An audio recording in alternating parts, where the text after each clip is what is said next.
Good afternoon. Okay, for the record, please state your name and the position that you hold in your organization. So I'm Morteza Shahrezaye. I'm research assistant at Bavarian School of Public Policy at Technical University of Munich. Thank you. Well, the evidence you'll be giving today before the committee will be taken on oath. If you so desire, you may make an affirmation. Clerk of Parliament, please issue the oath. Please raise your right hand. Please recite the affirmation. I, Morteza Shahrezaye, do solemnly, sincerely, and truly declare and affirm that the evidence which I shall give before this committee shall be the truth, the whole truth, and nothing but the truth. Thank you very much. Please be seated. Welcome to the public hearing on the Select Committee on Deliberate Online Falsehoods. The focus for today's evidence gathering session is for us to put questions to you. You have taken a solemn obligation to answer our questions truthfully, and I will now call on Mr. Edwin Tong to lead the questioning. Good afternoon. Yeah, good afternoon. Should turn this on. Good afternoon. So I'd like to ask you some questions on your report. It's a 6-page submission that you've sent to the Select Committee, and I thank you for it. I'll start by saying this. Let me know if you agree. In your preamble, you make the point that the digital revolution has really caused a disruption to the way political discourse has been conducted, correct? Yeah, true. And you make that point because the access to internet and information is now very prevalent.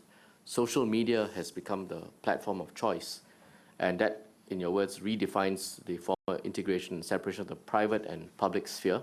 And we'll explore that in a minute. And then on top of that, there are also decisions which are being made using algorithms which guide and dictate what kind of information is being sent and transmitted. Would that be a accurate, broad summary of what you've said? Yeah, true. This is like all about the effects of this new technological, disruption. Yes, thank you. And you go on to say that, in your view, the architecture of social media is not conducive for, unsuited, I think is your word, for political discourse. Can you explain that? Okay, the fact is we have to pay attention that during the last 40, 50 years or last century, there have been many technological disruptions which have been affected this kind of separation, integration of public and private kind of discussion. And we had the invention of TV, media, and newspapers, and we have to accept that each of them kind of has had effects on this kind of process. And the fact is, when we go back to the creation of these social media platforms, they are not really initially made for kind of this discussion that we need, in politics, which should be challenging and should be kind of putting different kind of points of view in conflict. These platforms like Facebook and Twitter, to be honest, we just think they have been made for sharing pictures and cat and dog pictures probably. They are not really made for big kind of political discussions. Yes. On the other side, for democratic kind of discussions and democratic discourse, it's required that conflicting points of view, they just hit each other and there is kind of challenging discussion. But these platforms, they weren't initially made for this kind of challenging discussions, which would promote kind of debates and would promote kind of democratical kind of discussions. And now because the size of the data which is being created on these platforms are growing exponentially, then there is a certain need for kind of machine learning algorithms kind of to control this flow of information. And this kind of need for machine learning algorithms and this artificial intelligence, it's not really avoidable. If you want to have this platform, you should have these algorithms because this data is not kind of possible to be processed by humans. Right. So I would say this is mandatory to have these algorithms, but then the question is how these algorithms should manage the political discussion. I see. And in your view, they are not suited? We wouldn't say they are not perfectly suitable for this process, but we would say there is more need for transparency on these algorithms and how these algorithms work. Yes. if you want, I can just, discuss more about. Well, let's see whether we can agree on this. So what you're saying, social media platforms don't, in general, encourage discourse, which is what's needed for political discussions. They don't encourage kind of debates and challenging debates. Right.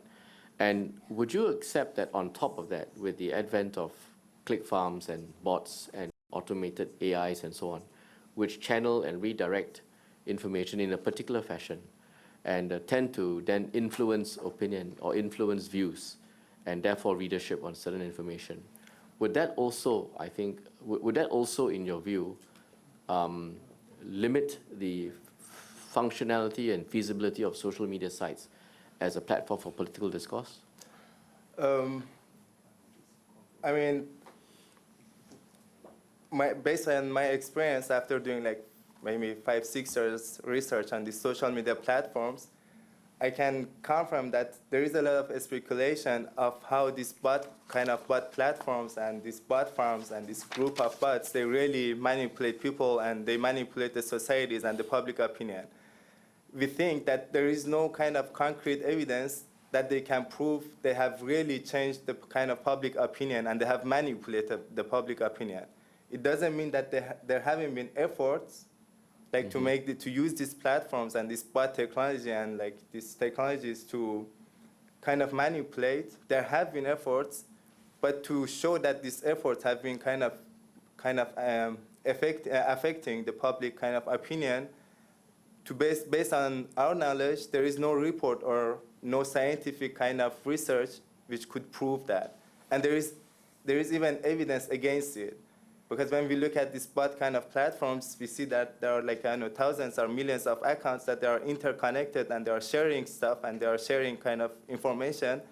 But if you go to the detail, if you have the technological kind of access to go to the details, you would see that this kind of all this sharing and retweets, there are like not all, but there are most of them, like maybe like more than 95% or something. They are just all made by the same platform, by like these bot networks. And we have done research like on Instagram, like to kind of measure if there is a fake news which is kind of automated, would it get like success? And we would say like if there is artificial intelligence in small companies which are promoting this kind of bot technology, like companies like Facebook and Twitter, they have the best scientists and they can just find this kind of, bot networks and kind of bot communities, and they can just, if they want, they can prevent this, as Facebook has done it. The witness who gave evidence to us just before you, I think you were in the room when she was here, said to us that it would be difficult for a human user to discern a publication or a like or a retweet and discern whether it comes from a bot or comes from another human. Would that be correct? I wouldn't confirm that because, again, based on scientific research that we have done on this exact area of bot detection, and like we had like a research which is published, and there is research at like a university in the US, I don't remember the name, but they have a famous website, botornot.com. And how these algorithms work, they have developed algorithms, and we have our algorithm, which these algorithms try to detect if a user is bot or not. But the way these algorithms work, they need some certain data, some certain input to kind of to teach the algorithm what is a bot and what is not a bot.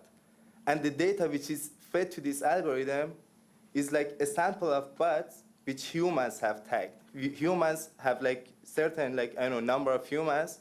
They have reviewed thousands of accounts, and they have told this is a bot, this is not a bot. Then this data is fed to the algorithm. Yeah. Then the algorithm can decide if the next user is a bot or not. No, I don't. I understand you, but I didn't mean to whether it's detectable or not. To an average human user who is just looking at the information or a like on your social media device, whether it's a phone or a computer or a tablet, that person would not be able to discern. I wouldn't say it's impossible. It's not impossible. I wouldn't say it's not impossible. I would say it's possible to detect. It's possible, Yeah. but to a user, would it be likely or to a kind of simple user as well. to a likely or not so likely? Well, it's likely. It's possible to detect possible.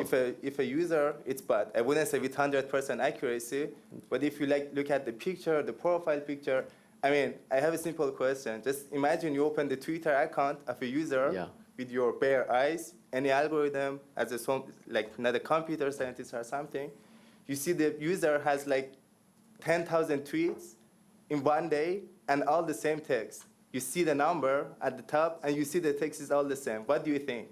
No, of course. I think that I think is at one end of the spectrum. I think what the witness earlier meant was, in general, when you look at an article that has been retweeted, say, 25,000 times over the past 1 week or so, which is not insubstantial, and then you don't have the time to look into every 25,000 user who is retweeting it, you might take the view that this article is a popular one, without having the ability at the same time to then discern whether that 25,000 is made of bots or actual retweets by humans. Would that be fair? Again, I can kind of claim that a simple user with bare eyes can detect if a user is bot or not. I mean, not with 100% accuracy. Even the algorithms are not 100% accurate, Right. because they work with kind of user data, but they claim it's not impossible. Like it's with higher accuracy, it's possible to say if a user is bot or not. Okay. And yeah, I mean, that would be my point. Okay. And I can just give you some samples if you're interested. But Well, let's see what you say at your submission. If you just go with me to page 3 of your report, where under the heading you put down online manipulation of public opinion. And let me just read to you what you say here. You start by saying, along with the politicization of social media comes the attempts to use these platforms in a manipulative way. And then skipping a few lines down, you then say, it is a fact that in every political discourse, manipulative attempts with social bots, which is what we spoke about just a few minutes ago, which are fake accounts controlled by software, trolls, which are users engaged in debates to destroy them, and hyperactive users, accounts spending much more time than normal users to up or downvote specific content, can be observed. These manipulative attempts can have a short-term and a long-term effect. You would agree with that? yeah. Yes, Yes. thank you. And then you go on to say, first, 2 examples. First, it's very easy to create the impression that a specific opinion is very popular or unpopular online, correct? And you say that using knowing that the landscape is, I would say, rife with the ability to use bots, automatic software, and AI, correct? Yeah, true. That's how opinion is influenced and shaped. I wouldn't say it's influenced. I would say there are efforts to kind of influence the opinion, but it doesn't mean that the effort would just actually be efficient. Yes. I would say there are efforts. What we do know is that these are the instruments Yeah. of influence online, of political True. opinion, correct? And this is correct, partly, because if you look at Facebook, this can't happen on Facebook. Because Facebook is actively kind of having the best computer scientists from best universities in the world. They are actively banning like bots and trolls. So this efforts even can't happen on Facebook, like trolls and bots. But on Twitter, it happens, yeah. So it's partly true and not true. Yes, in fact, you go on in your submission to make the point that as a result of these bots activities and these artificial influences, the people who look at these sites will then have a mistaken view as to what is popular or unpopular and what information is right or wrong. Would that be correct? I don't think if you're mentioning if the information is right or wrong, but they just change the political agenda, like how people think about the political priorities. Yes, as a result of what has happened with the bots, Yeah, right? true, yeah. So which means to say that because of what has happened online, using these artificial means to influence and in some cases to subvert information, you have people reacting based on that, making decisions based on that. And that would be quite wrong, correct? I mean, still I wouldn't call it like manipulation of public opinion. So if there is a user who is already decided that he's like pro-refugees, like a sample in Germany, this user is already like pro-refugees. But if there is a user who is undecisive, this user might be influenced by the hype. Yeah, Right. true. Well, if you look at page 4, 4 lines from the top, you say that journalists, politicians, or normal citizens might fall for these wrong trends and comment on them, and thereby making them even more popular. Mm-hmm. In addition, the algorithms steering who is seeing what on social media can take the strong activity in debate as signal, and thus to distribute it even more widely. Again, the main danger is not that the distribution of these messages will lead to a change of mind by many people, but anyone who's monitoring what is going on social media might get a wrong impression and make bad decisions. That's really the mischief behind it, isn't it? Mm-hmm. Yeah, true. Right, thank you.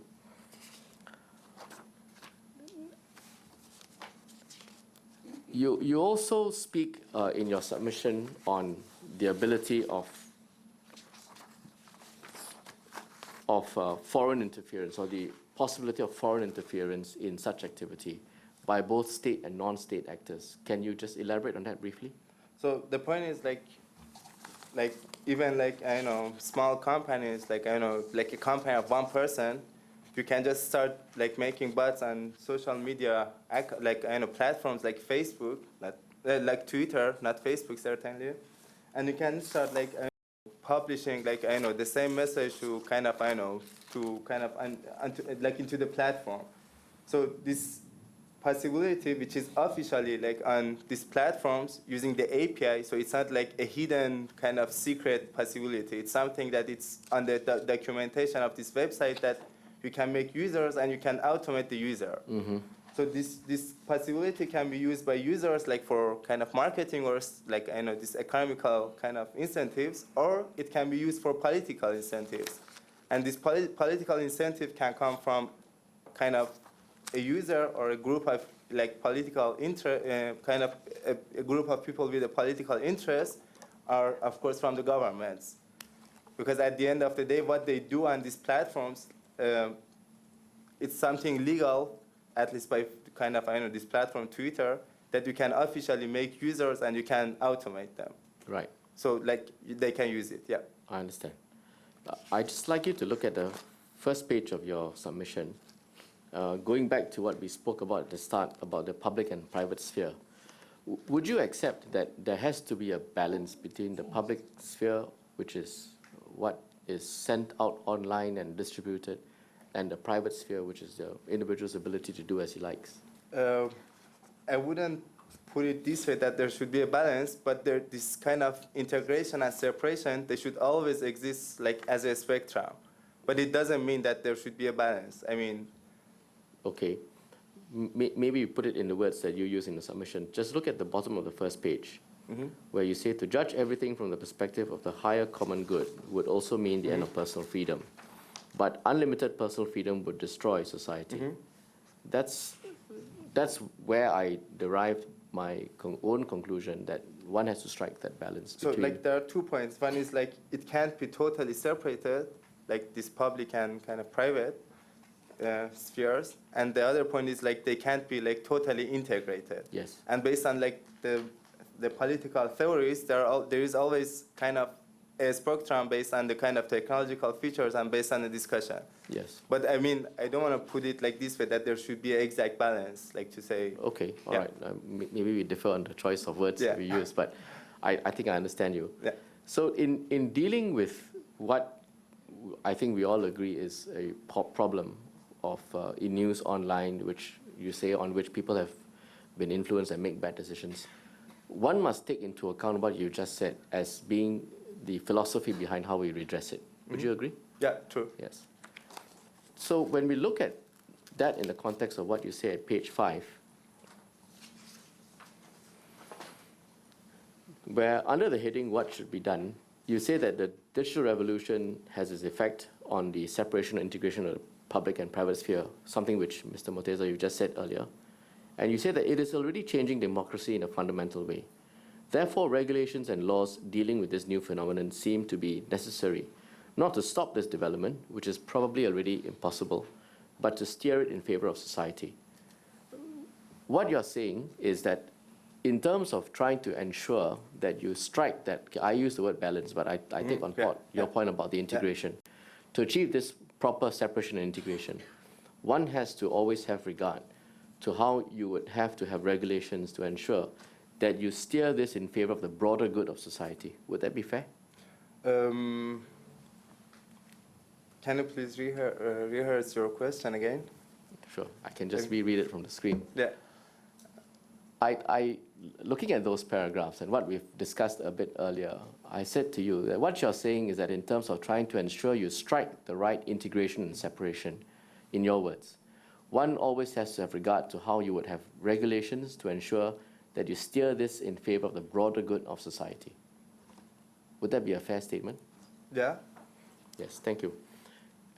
And that's why at the last line of this paragraph, you say that there will always be a trade-off between personal freedom and public interest, right? Mm-hmm. One has to balance the personal individual, Yes.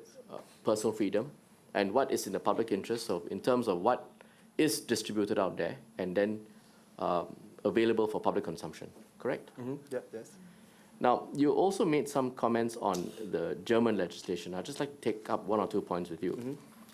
And the point you made about the German legislation, the Network Enforcement Act, is that it requires the social media companies to themselves decide what is or is not against the law.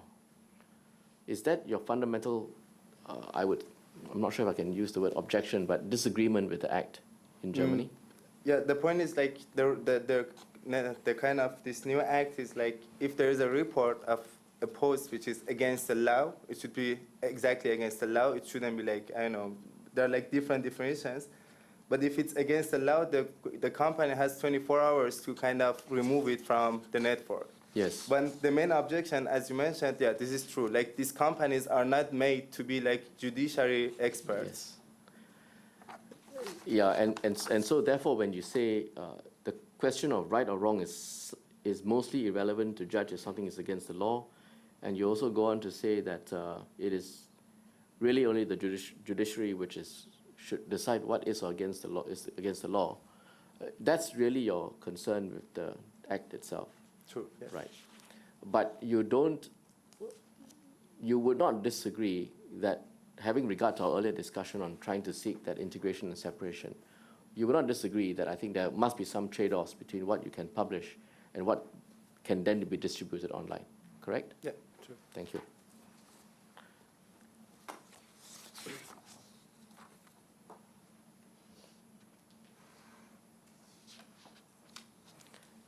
Now, in the last portion of this page, you raised the point that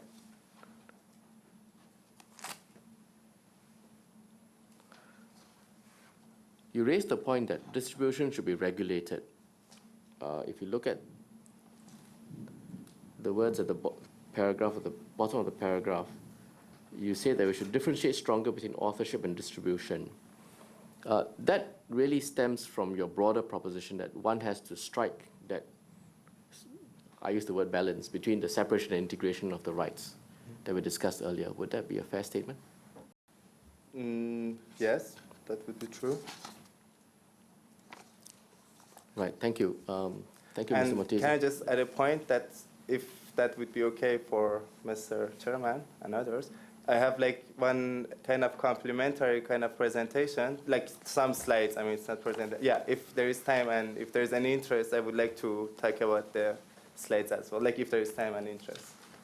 Okay, you've submitted this to us. We've just received it. You would like to say something on this? Yeah, I mean, if there is any interest, I can explain and just go through kind of the tools that we have used recently in our research. Okay, please proceed. I thought it was okay, but I haven't gone into this. Can I just see the slides on the screen, maybe? Do you have anything on the screen? Yeah. So there is like a set of tools that we have designed to kind of monitor what is happening kind of on social media, Twitter and Facebook, and we try them kind of to detect kind of the trajectory of fake news and how they are spread like in social media. So if I see the first slide, I was going to stop you off then. Yes. like next one.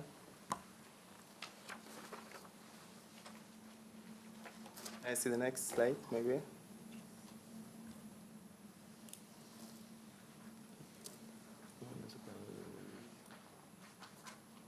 There's one point. He says something similar in other places as well. So we have this kind of platform which is kind of consisted of like, I don't know, some, like, I don't know, like 50 computers that we just start downloading data and just, I don't know, visualizing our Twitter and Facebook data. And can you go to the next slide, please? Regulation.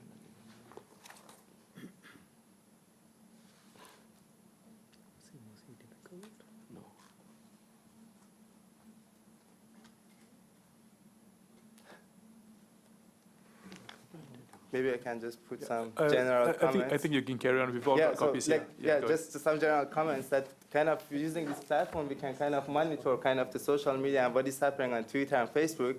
And if there is any suspicious kind of fake news or kind of, I don't know, like news that we are interested to track, we can just see the trajectory on kind of internet to see like how this fake news has been spread, like by which users, and what was the speed of the spread, and like what was the whole trajectory. And even we are able to detect how many of these news were distributed by bots or by normal users. And later we can just, I know, use this to measure like if this was a real hype, a real kind of trend in social media, or if it was a fake trend. And yeah, that was like the thing I wanted to mention. And there are like two plots that you can see. There are like some spreads of fake news in Germany. And as I told you, can just go to the details and see which users, and not this plot, which users have been kind of contributed to this spread of fake news and to kind of track it. Okay, excellent. Using the public data, of course. Yeah, thank you. Okay, Minister Shanmugam, would you like to?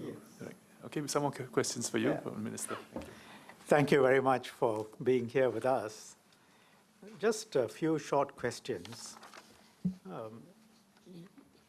Your paper is very interesting because I think you make the point about private interest and the private sphere and the public sphere, and how the modern technology, the online space, is increasingly blurring that distinction, and the concerns you have as a result of that blurring and the impact on democracy as a whole because of this blurring. Because in the private sphere, we say things, we do things. It doesn't come into the public discussion. The public discussion has a certain structure and framework for the functioning of democracy. I think that's your general point. Yeah, true. And with that background, I think from page 5 onwards, you talk about the digital revolution and how that is changing democracy in a fundamental way, right? Now, if I can take you to the last page, page 6, you talk about the core business of the social media companies. The distribution could be regulated, for example, with fines for each additional view on illegal post, and because of the algorithmic distribution on the platform, and so on. Can I, therefore, by reference to this public and private sphere, I think, as I understand it, you are saying, look, people have freedom of speech in the private sphere, correct? That's true. But they don't necessarily have a right to get it across in the public sphere. That depends. I think, because the public sphere affects democracy, and you use the word, if you look at the last 3 sentences, this does not mean there is a right to get all these messages distributed to the public sphere, correct? Mm-hmm. Right. I just want to just say that we didn't mention that people don't have the right to do it, but we just mentioned it's not really, it's not. It's not an automatic right. Yeah. Yeah, that's the sense in which I meant. And I want to understand, and I think the distinction you're making is also, when it comes to the tech companies, their responsibility to use your precise words, distribution could be regulated. You are drawing a distinction between somebody creating content, maybe in the private sphere, and then the distribution through distribution channels to the public sphere. And your view, if I understand it, is that that distribution could be regulated. That's what you say here, correct? True. And I think you are saying, when you say bear responsibility in the second last line, maybe what you mean is B-E-A-R-S rather than B-A-R-E-S, I think, right? Bears responsibility that goes beyond the individual existing in the private sphere. So everyone who is engaged in the public discourses bears a responsibility that goes beyond the individual existing in the private sphere. That would include the originator, correct? You've got to say yes for the transcript. Yes. Yeah. The platforms, Yes. and those who then further spread such information. Yes. True. Yes. Now, responsibility, I think, of course, there could be many different ways, but one suggestion is what you have made in this page in the first, from the second sentence onwards, correct? Yes. Right. Those are the questions I have. Thank you. But can I just comment? Like, Sure. put a comment? Yes. I mean, the thing is, like, when we are criticizing, not really criticizing, when we are coming up the issue that, like, users and social platforms, they should be responsible for this spread of news, the point is, we think that the users, like the users which are using these systems, they should be educated, they should get educated, and they should Oh, understand. absolutely. I think, you can't just have rules and regulations. I think public education, in fact, many witnesses yesterday and even this morning talked about many different ways in which this whole phenomena has got to be dealt with. Public education, building resilience in the community, trying to help them identify what is false and not false and true and untrue. I think it's a very multifaceted approach that has to be taken. I mean, that's the view of many of the witnesses. But I mean, just to add some more point, like, okay, forgetting the users, which you already have heard a lot, like about education, talking about the algorithms and how to make like these companies kind of responsible. It's about like the algorithms that these companies are using to spread the data and information. The algorithm is like, what is in between happening is not clear, but what is clear is like, what is the input of the algorithm, like which user posted what, or what is the interest of people. And the output is also like as a response of what is happening in the middle. And there is some certain goals that the company is defining. This is the goal to make this kind of news or this kind of link like hype or to spread it more. Right. Maybe like the algorithms and the companies should be more kind of responsible, and they should be more clear what is the goal of the algorithms. And they should be explained like to the government and to the public, not just the government, that what is the goal of the algorithms. The goal is like to make which kind of users famous, which kind of users not famous, and if the goal, if the algorithm is kind of understanding the bots or not. I mean, this is like what we think that should happen. Morteza Shahrezaye, I hope I'm pronouncing it correctly, Shahrezaye. Shahrezaye. This you've raised an age-old question. I think you and I know what the purpose of the algorithm is. It is to maximize the commercial profitability as it stands, correct? This is true, but I mean, that's what I mean, that there should be more kind of restrictions I understand. in the terms of transparency, not in the terms of like banning content and like, I don't know, taking down content, but more kind of transparency in terms of the algorithm, and to not to give the algorithm out, of course they would never do it, but to explain what is the goal of the algorithm. Well, these are age-old issues with commercial companies. This is a classic case where the commercial interest may conflict with what is in the public interest. And we will then have to decide what is in the public interest and see how the commercial interest and the public interest can be coincided, right? That's the task of every government. Yes. Thank you very much.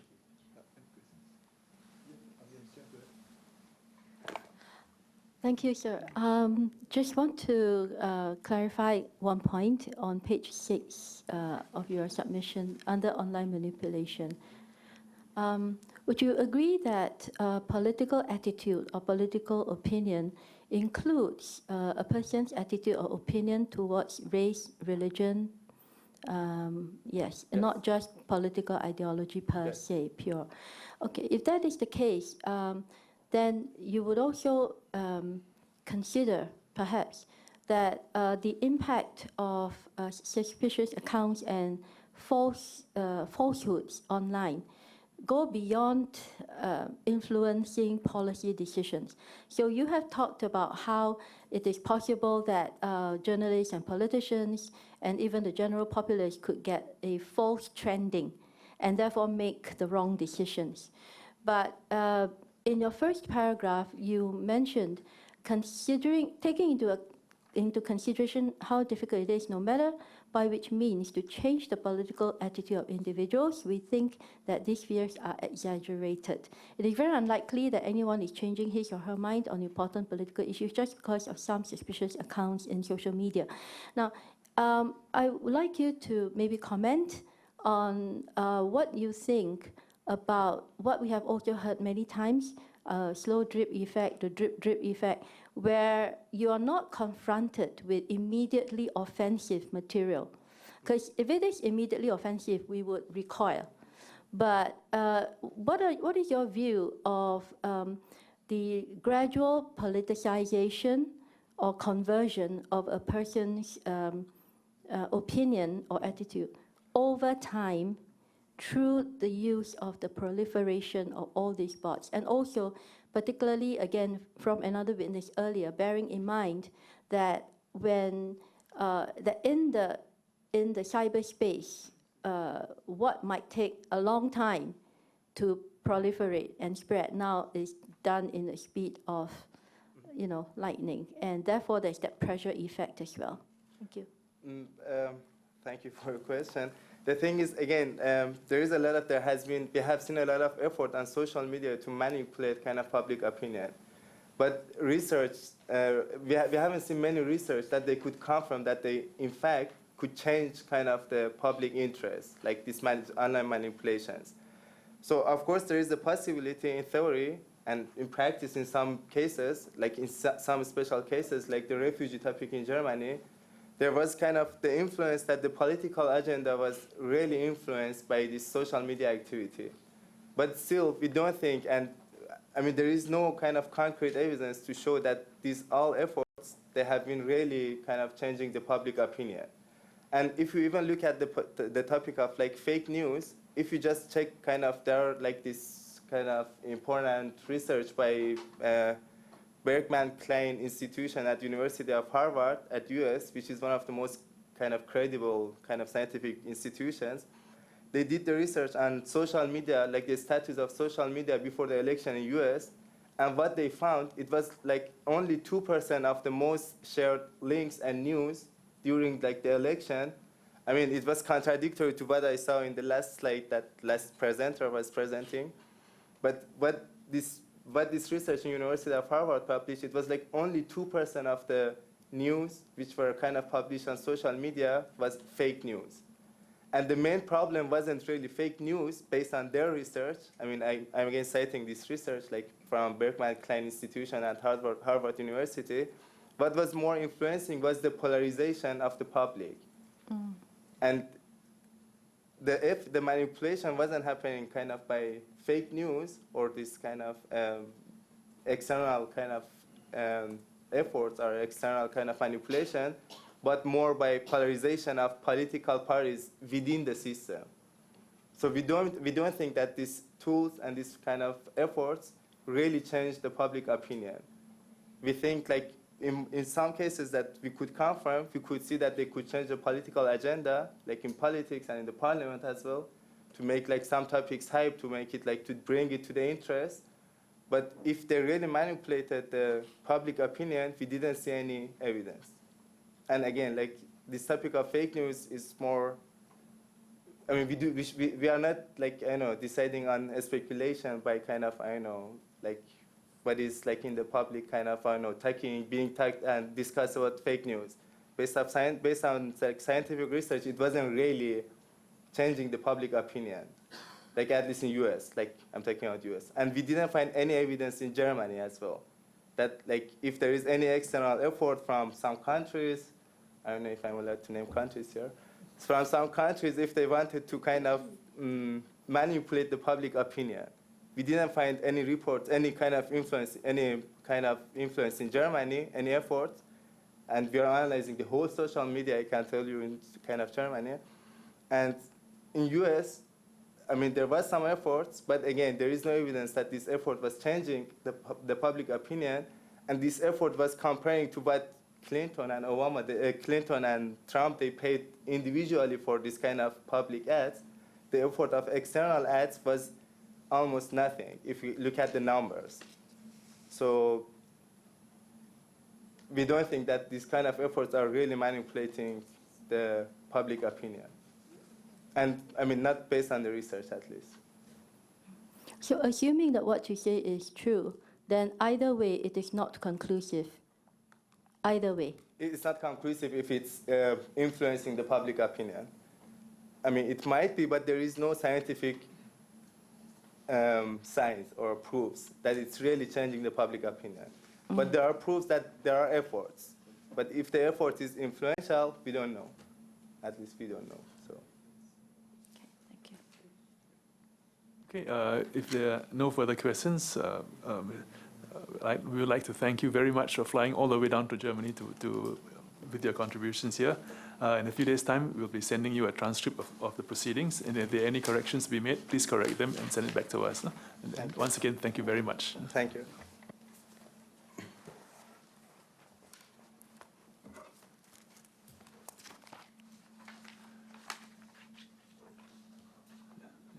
Okay, we have finished taking evidence from witnesses scheduled for today. Are there any other matters? Okay, if there are none, I adjourn the public hearings until Thursday, 22nd of March, 2018 at 10 p.m. Thank you.